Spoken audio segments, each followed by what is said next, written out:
Türkmenistan'da göçmen statüsünde bulunan ve vatanı olmayan 1530 kişiye Türkmenistan vatandaşlığı verildi. Devlet Göç İdaresi'nce düzenlenen törende pasaportlarını alan Çiçeğiburnu'nda Türkmenistan vatandaşları Devlet Başkanı Serdar Berdimuhamedov'a teşekkür etti.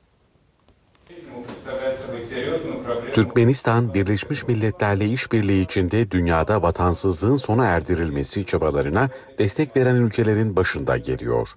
Devlet Başkanı Serdar Berdimuhamedov'un 1530 kişinin Türkmenistan vatandaşlığı almasını sağlayan kararnameyi imzalamasının ardından vatandaşlığa geçenler için pasaport teslim töreni düzenlendi.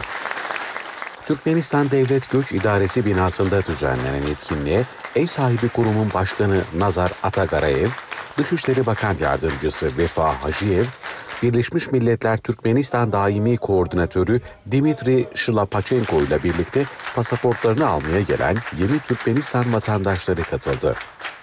Etkinlikte konuşan Atagarayev, Türkmenistan'ın bağımsızlığının 31. yıl dönümünde insani hukuk temelinde bugüne kadar 30 bine yakın kişinin vatandaşlığa kabul edildiğini söyledi.